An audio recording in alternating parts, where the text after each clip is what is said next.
Hello, Keith Rucker here at VintageMachinery.org. Well, guys, once again it has happened. A wayward machine has followed me home and has been adopted into the fold here at Vintage Machinery's Home for Wayward Machines. I acquired a new tool for the shop. Actually, I'm kind of excited about this.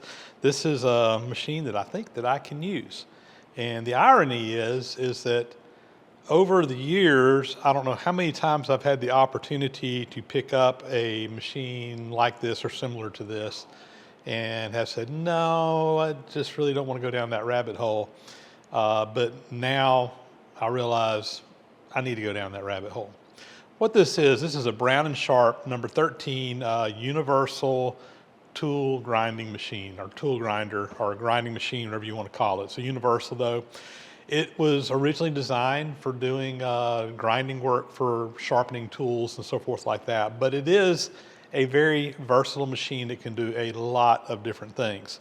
If you watch my channel regularly, you probably remember not very long ago, we went down to Florida. I went down to Florida, got with Kurt Myers, who used a universal grinder very similar to this. His was a Cincinnati number 2, but basically the same type machine to grind some tapers for the Stoker engine project that we needed.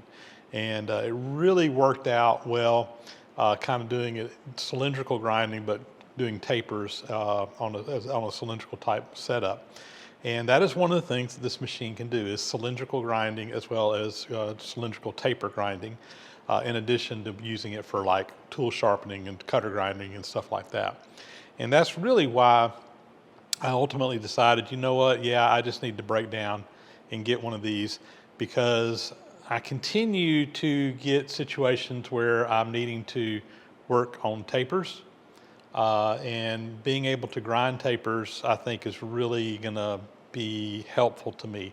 And I've got several projects coming up soon that are going to require some tapers, and I really wanted to be able to get very precision tapers, not just turn them on the lathe, but actually be able to grind them in and get a very good taper for going up into like a, not so much like a Morse taper, but a tool holder type situation where I really need to have a very true taper. So I just decided, break down and find one. So I really kind of, I looked at what my options were, number one, and I knew that when we went down to Meyer Tool Service, they had a Cincinnati number 2 tool and cutter grinder, universal grinder. It worked really well, and I was basically saying, okay, well, what are my options out there? And ultimately, there were lots of different companies that made a universal grinder, like basically, you know, clones, or not necessarily clones, but does the same type things. Ultimately kind of came down that I was looking for either a Cincinnati number 2 or Brown & Sharpe number 13.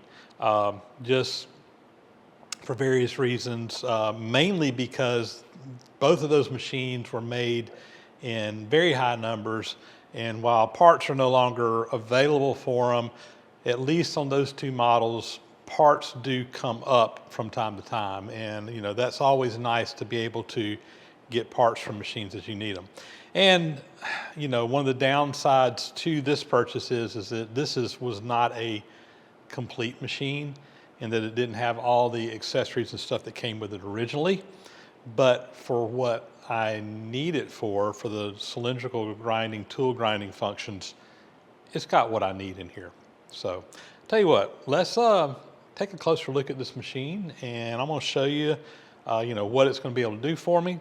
I'm going to show you some of the problems that I see with it. I'm going to show you what's kind of missing on it, and what I'm kind of on the lookout for. I don't know that I'm ever going to go down the rabbit hole of doing tool sharpening, you know, sharpening in mills and cutters. It'd be nice maybe to be able to do like a sharpen involute cutter or something on here. That's a fairly simple grinding job. You know, tool grinding is a specialized trade in itself, and to really do a lot of specialized tooling, I mean, you need to know what you're doing. You need to really kind of, I'm not saying you have to specialize in it, but I don't know that I really want to go down that rabbit hole, but it gives me the ability to, if I decide to. Let's take a little bit closer look at this machine and kind of show you what's going on. So with this universal grinder, basically what we've got is we've got a set of centers up here on the table that you can set work up for turning between centers. So most of your work on this, you would really be putting something between the two centers to actually work on. Now, let me show you what I mean when I say centers here. This is a test bar. This is a precision ground. I think it's 1 inch in diameter, about 10 inches long. This is actually used for setup, but you can kind of see what I'm talking about. If you look in here, there's a center hole in both ends of this. And when you put a tool or a piece of work in here, this end is kind of spring loaded here. Put it in place, lock it in down. Now when I put that between centers and I am turning this on a lathe or grinding it here on this machine, it's going to be spinning on those centers and you're going to get a very, very true part. The nice thing about working between centers is you can take it off, you can put it back on, and unlike putting in a chuck, every time you put in a chuck, it may not clamp down exactly the same place. You may get some run out. Theoretically here, you should never get run out. It should always run true. Back in the old days, when they were mass producing stuff, they often turn parts on centers because they could set it up, do one operation on one machine, pull it off the centers, go put it on another machine, do another operation there, flip it over, whatever, and it would always run true. So a lot of your cutters, a lot of your tools here, you would run between centers. Now, it's not to say you couldn't put a chuck on here. You can actually put a chuck on here if you want to. It has the means to do that. This one does not have a chuck, it just has a center in it, but that's what's going on. Now back here in the back, you put a grinding wheel on, and when I got it here, I've got a grinding hub. We got a taper here that this fits up on. And I'll tell you what, I've actually got a wheel. We're going to go ahead and install this right now, and I'll show you kind of how this works. I'm not actually going to grind this part because it's already ground, but you can kind of just see it for illustration purposes. This back column back here is where the grinding wheel mounts, and this is designed, it'll raise and lower to adjust the height. It'll move in and out to adjust the depth of cut. And you can also rotate this 360 degrees on the bottom. I say 360. It'll rotate though to an angle, so if you need to move it around, you can even move it around 90 degrees and have the wheel running and use it like a surface grinder you can put a magnetic chuck on this and actually use it like a surface grinder if you didn't have a surface grinder, which is why they call it a universal grinder. Now to mount the wheel in place here, it has a special hub, and this hub has a taper that fits up on this taper. It has a matching taper on the inside, and basically when you put this on, that taper is going to lock in place, and there is a nut that fits up in there, and I need to make a special tool to tighten that. Basically it's like a big screwdriver, but it needs to have a hole in the center where the screw can actually come up, is where it just engages on either end. But for right now, I think I can kind of just take a regular screwdriver and push that up in there. Now one thing I'll note is that this has left-hand threads on it, and the reason for the left-hand threads is that as this is spinning, it will tighten that nut up. Whereas if it's in right-hand threads, because of the direction this thing is normally spinning, the centrifugal force could cause the nut to come undone. So the threads in there, as well as the threads up here, are left-hand on this side. Now there's also a taper on the other side that you can put a wheel on that side if you want to. If you do the one on that side, you need one that has right-hand threads. You can order these hubs. They still sell these hubs. I think Spoko makes them that you can get, and you can order them either a left hand or right hand. So this has got a 1.25 inch mounting hole in there. You can put a wheel on here, whatever kind of wheel you want. This is just a regular grinding wheel. I've got like a cup wheel here. You can put that on here, screw it in place. I think this hub will take up to a 1/2 inch thick wheel and tighten it up. So I've got a couple of wheels that will fit on this. So you put that on place. There's a kind of a washer that fits in there, and then your hub, your end piece, and again, left-hand threads is marked LH on there to remind you. And let me get something to tighten that up with. Let's take an adjustable pin spanner here. There we go. So now we have a grinding wheel on here. This is driven by a belt and a motor back here. So you got one motor here that's spinning the wheel. And then there's another motor up here that actually is rotating the part. So the part's rotating and the wheel's rotating at the same time, and you're grinding in a circular or cylindrical fashion. Now, when we turn things on, we got our grinding wheel going. You'll also note when we turn things on that this down here is turning as well, and that's going to be spinning your part while the grinder is grinding it at the same time. Now, when you're turning between centers, you need drive dogs to actually drive your part. Your drive dog basically clamps onto your work, and it gives something to actually engage on the machine to spin it around with. I'll just demonstrate this in a minute. Now, this set of drive dogs right here is a set of Brown and Sharpe drive dogs that were for a cylindrical grinder, universal grinder, whatever you want to call it. When this machine was sold, it would have come with a set of drive dogs. I think the set of drive dogs for this machine was actually a smaller set. It didn't go up to as big of a one.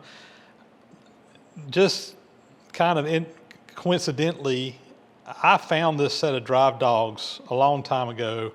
Found the cast iron base. The more modern machines kind of had a sheet metal thing that they fit into. The older ones had the cast iron. I found the cast iron base that had most of the dogs. It was missing a few of them, and I was able to kind of find all the missing dogs that went in it.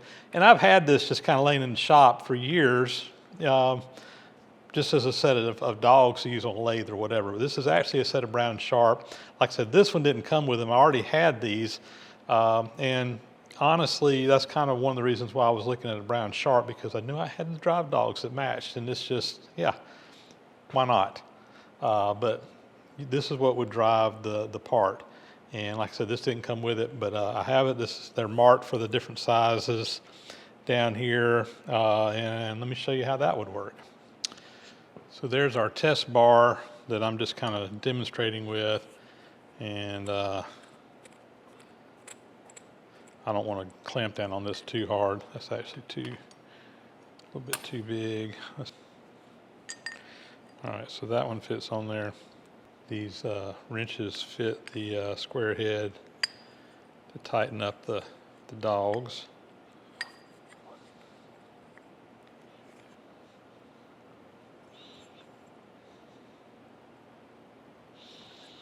All right, I just got that snugged on there. So that's my drive dog mounted on the end. Let's go over here and mount it in place. I'm going to move this out of the way. So in the headstock up here of the part that spins, there's a little tapped hole. I've just got a little bolt in there that's going to be my driver. That's going to engage the dog. We will put that in place. The dog kind of straddles over that. And now when this turns, the drive dog back there is going to come in contact with the other piece, and it's going to spin around. I think there was a fixture that mounted in here that did a little bit better job than what I got rigged up here, but this will kind of illustrate what's going on. I'm going to turn it on. Like I said, I don't want to grind this bar because it's already ground and it's a precision bar as it is. It doesn't need any work done to it, but I'll kind of illustrate here how this would work. So let's fire the machine up, and you can see the part's turning, the wheel's turning, and you can feed this in. It has a table that will feed in and out. There we go. You get to a point, it hits a stop on the front, it will reverse back, feed back the other direction, and you grind your part to a precision diameter. So this is what's called cylindrical grinding. And we can set this up to do a taper. I'll show you how you do that as well. So if you want to grind a taper or an angle, you can actually adjust this table to do that. So there is a bolt right here on the front that you can loosen up. And here on the front, there's this little piece here. This is graduated in degrees. So if I want to cut a certain degree angle, I can rotate the table and read it right here on the scale to set it. If I want to do a taper and taper in inches per foot, there is a scale down here on the end that I can read, and it will tell me, you know, this in, what was that, 16th inch increments. So if I wanted to do a 1/2 inch per foot, now I can come in here and just rotate the table.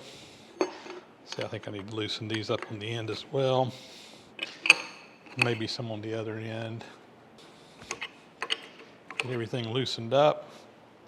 So now, when I turn this, it is actually rotating that entire table.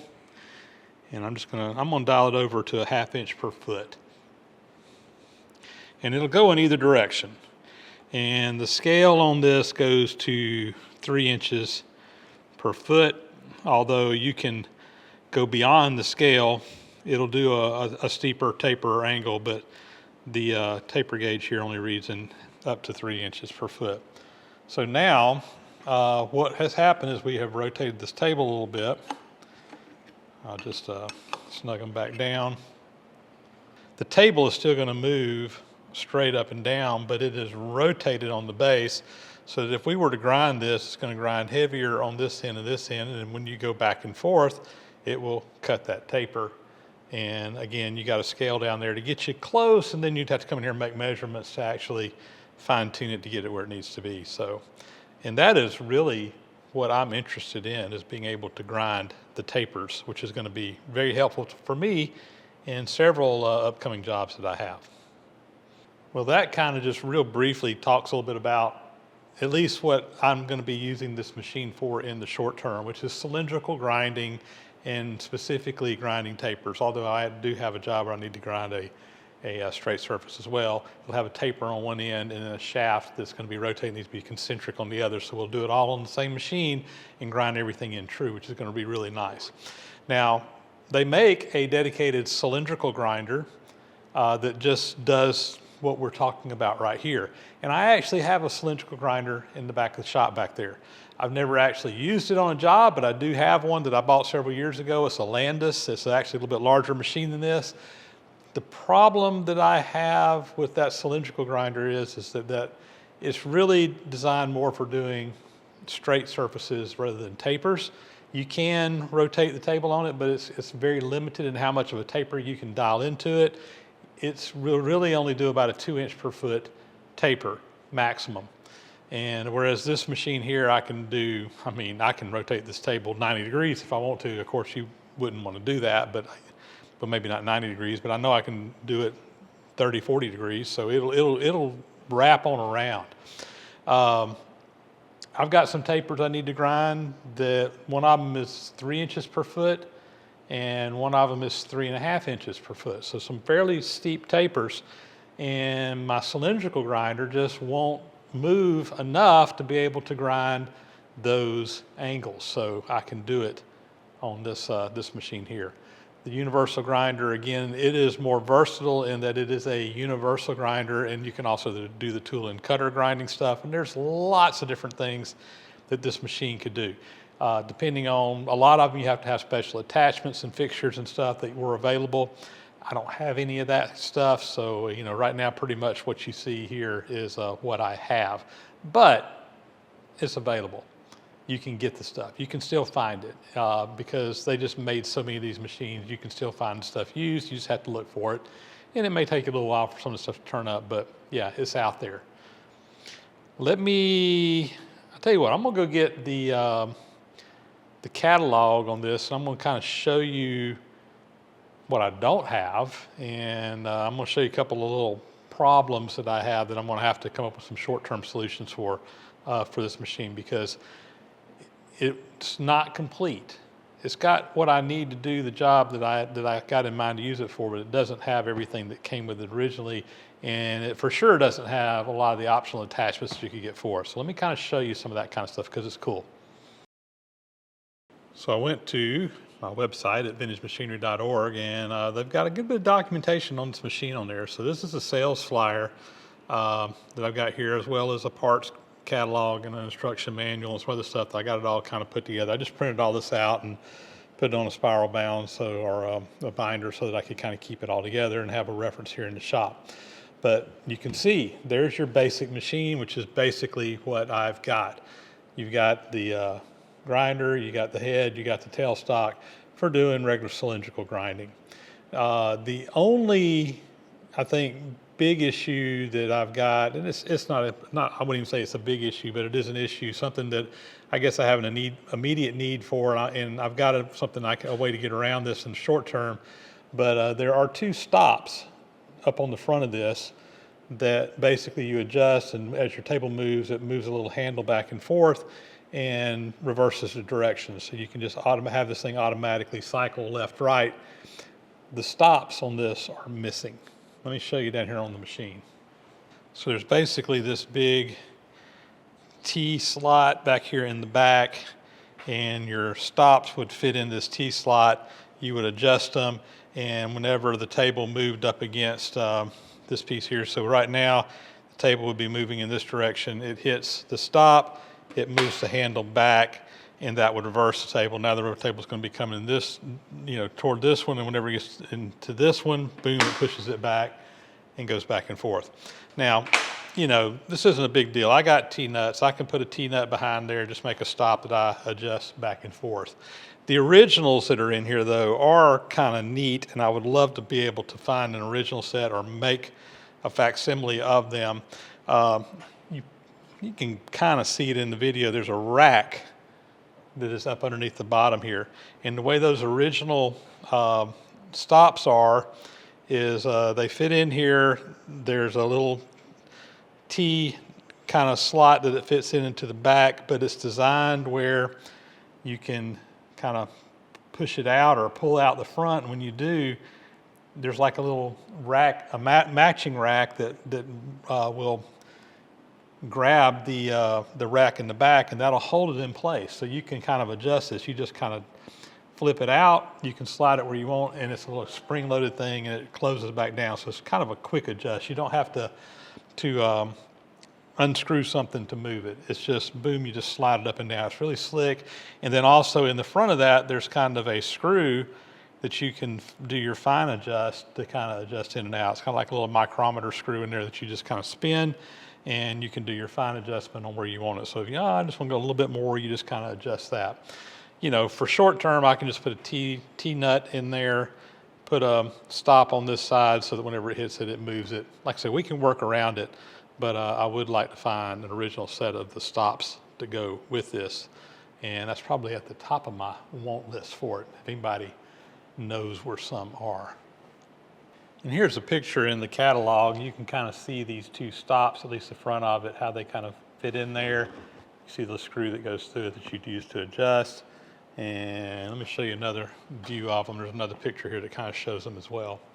Here you can kind of see it from different angles. You can kind of see how you got the little screw on the end that you can adjust in and out. There's a left and a right. They're mirror images of one another, and there's two of them, one on each end. So when this was bought new, it came with all the little attachments or accessories, whatever you see in the picture. So this is what basically came with it when it was new.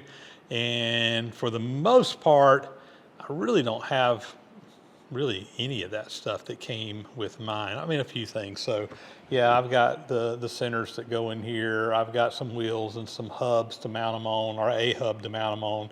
It'd be nice to have some extra hubs where you can just change out the whole hub without having to change the wheel. That's the dogs, and you can see the set here was a smaller set than what I've got, but my set includes all of those plus more, so I'm covered on dogs.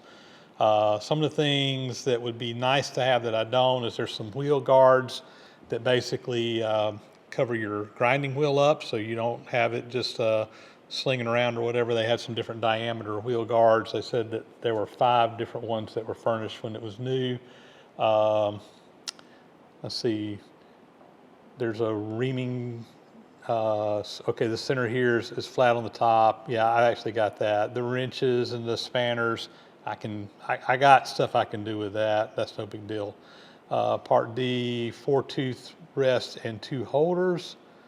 Not sure exactly what that is. There's a center head, which is part number E right there. Okay, so that would actually clamp to the bed, and there would be basically you could put a center in there. So if you, instead of using the rotating head, you could basically put a center in there, and that would be opposite of the tailstock, which we do have the tailstock. Grinding wheels, of course, that's consumables we can come up with. This part I, this is the universal head. You use that for a lot of your sharpening jobs. And if I do want to get into some tool sharpening, I'm going to have to probably come up with one of those that you can use. Basically, that's used to kind of index your cutters and stop so that you can actually do repeatability and so forth with it. There's a tailstock up here, or excuse me, not a tailstock, but a steady rest, again, that clamps down. So if you want to be able to support a longer rod, instead of using the tail rest, you could use that steady rest. There's a faceplate and dog up there, part number U, the faceplate that would mount up on it. One thing that I definitely am looking for is this part S, which is the wheel truing fixture. So there's basically a little diamond that you can bolt down to the table and grind your wheels, which I can rig something up, but it'd be nice to be able to find one of those. But anyway, most of the stuff that's on that, I don't have. It'd be nice to be able to get some of that. That would enable me to do some of the other functions that this grinder is capable of doing. This shows that universal head that we were talking about that is used for kind of fixturing like end mills and cutters. That's this part right here. We talked about that. That did come with it, and these are some of the accessories that went with it. And this is just an example of a setup doing a end mill, sharpening an end mill with it. So to do that kind of work, you would need it. So in this case, you basically mount your end mill in there. It's got a tool here that kind of goes right on that cutter, and you can spin the cutter around by hand, feed it in and out, and allow you to do a spiral cut. So it allows you to do some pretty cool things. And if I do want to get into cutter grinding, I'm going to have that to do that, which right now that's not high on my list, but it'd be nice to have the ability to do that if need be. Some of the optional attachments that came with this that you could get, so there you can put a coolant attachment on there if you wanted to run coolant. There's also an exhaust attachment, basically it's like just a shop vac that had like a little cup that would catch the grinding dust coming off the wheel. That would really be nice to just kind of help keep the machine clean. When we were down at Kurt's, he had one of these things kind of rigged up on his, and Brown and Sharpe made this one. There were plenty of companies that made these types of machines. Tort and stuff still makes them today, but just to it's kind of like a dust collection system. So here's a special wheel dresser for cutting circles on there. So if you want to put a radius grind on your wheel, this would mount down on there, and that swings an arc with a diamond in it, so you can do if you needed to have a radius cut into something for like doing a radius cut. There's a micrometer stop table for being able to stop at a very precise point. Some more accessories. They made a wheel extension. Basically, this goes in that, or this fits up onto the taper, but it extends it out. So if you need to make your wheel stick out farther, I think for a collet holder. So if you need to put collets in there, this is a little fixture for doing face mills. So if you were doing specifically cutting face mills, they had a special fixture for it. The form cutter sharpening attachment, that is something I would like to find, because one of the things that I would like to be able to sharpen on here would be involute cutters, which is kind of a form type cutter where you can go in there and just kind of sharpen those. So there's two different, this is an in-feed type and this is a 3-feed type. So they had some different types that you could have specifically for those. I would like to find one of those, because like I said, that would save me from having to send my form cutters off to have them ground and sharpened, which I do need periodically, particularly for gear cutting stuff. There's a radius grinding attachment where you could, this is actually not putting a radius on the wheel, but actually having where you can put your work on a little fixture that spins it around on a radius, so you can grind a radius in something. There's some index centers here. These are centers that have stops in them where you can move them around. There's also a little, looks like there's a little pin there. It's kind of like a little dividing head. Spring chuck, that's going to be kind of like a collet chuck. So up here you can put a collet chuck on the front instead of having the just the center. So you can put a collet in there to be able to do it. It looks like a Jacobs type collet chuck that goes in there. Here's an adjustable vise that you can put on there. So you're just grinding an angle or whatever. This is a surface grinding attachment. So you can basically spin the wheel around 90 degrees and have a vise on there, and you can use this as a surface grinder, which I have a surface grinder, so I probably wouldn't use it for one, but again, it's a universal type machine, so you could use it as a surface grinder as well, at least limited small space, but be able to use it for one. Special attachment for doing hobs, which are often used for cutting gears and worms and stuff like that. Low speed headstock, where it looks like that's basically just kind of a gear reducer to reduce the speed of your headstock if you need it for something. Special attachment for cutting end mills. I think you could use the universal attachment to do that as well, but this would probably be a little bit quicker and easier to set up for just doing end mills.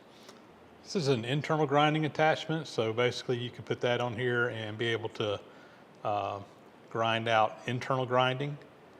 So have something, a little shaft that goes up inside of something. So some more wheel truing attachments. This one's for a continuous radius. This one is for doing an angle. This one is just another radius type attachment. So they had some different options for wheel dressing, for doing very custom dressings on your wheel. And just a regular 3-jaw scroll chuck and mounting plate that you can put on here if you want to put a chuck on it to hold stuff. And you could even get an equipment cabinet to hold all these accessories if you got a bunch of them in there. So, and finally, that's just a bunch of different pictures showing a bunch of different setups for doing all kinds of custom jobs. And as you can see, this is a very versatile machine, which is why they call it a universal grinder, that was capable of doing lots of different operations, lots of different things. I'm again mostly interested in this one right here, cylindrical and taper grinding, but capable of doing a lot of other things if you have the right attachments. Some of them were standard attachments, some of them were optional attachments, but again, a lot of this stuff is still out there and can be found. Maybe not as easy as just picking up a phone and ordering it, but if you're searching for it, you can find it.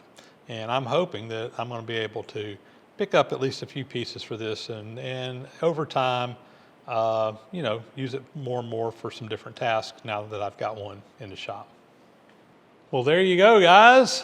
New machine day, the Brown & Sharpe number 13 universal and tool grinding machine. A very versatile machine, and again, something that I know you're going to be seeing in the short term because I've got some jobs coming up we'll use it on, and glad to be able to have some extra functionality. One of my big questions in my mind that I've got to kind of work through is I've got that cylindrical grinder back there in the back, and like I said, I've never even used it. I'm seriously considering maybe selling it and just having this one.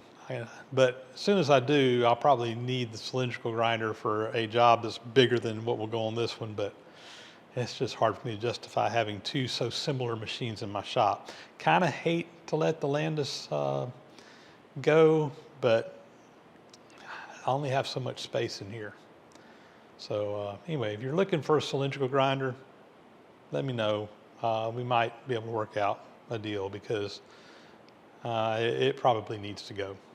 Yeah, we can talk about that later.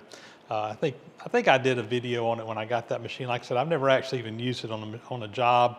I got it in here. I did some work to it. I had to do a little bit of, I had a few issues when I got it, and I went ahead and kind of took care of those, but it's just been sitting here. This is something I think I'll use a little bit more often. So yeah, I don't know. We'll see. If anybody's interested in it, let me know. Guys, with that, that's a wrap. As always, thanks for watching. Please subscribe to the channel if you haven't already. Those thumbs up, those comments are always greatly appreciated. It really helps out with the algorithms on YouTube. Big, huge thank you to those who support the site financially through Patreon, PayPal, and YouTube memberships. All those are great ways to help support any channel that you want to support. Kind of gives you a little bit of extra income beyond what YouTube just automatically does, and helps to compensate for the extra work and everything that goes into making these videos and bringing them to you. Guys, with that, we're going to get out of here. We'll catch you on the next video. Again, as always, thanks for watching.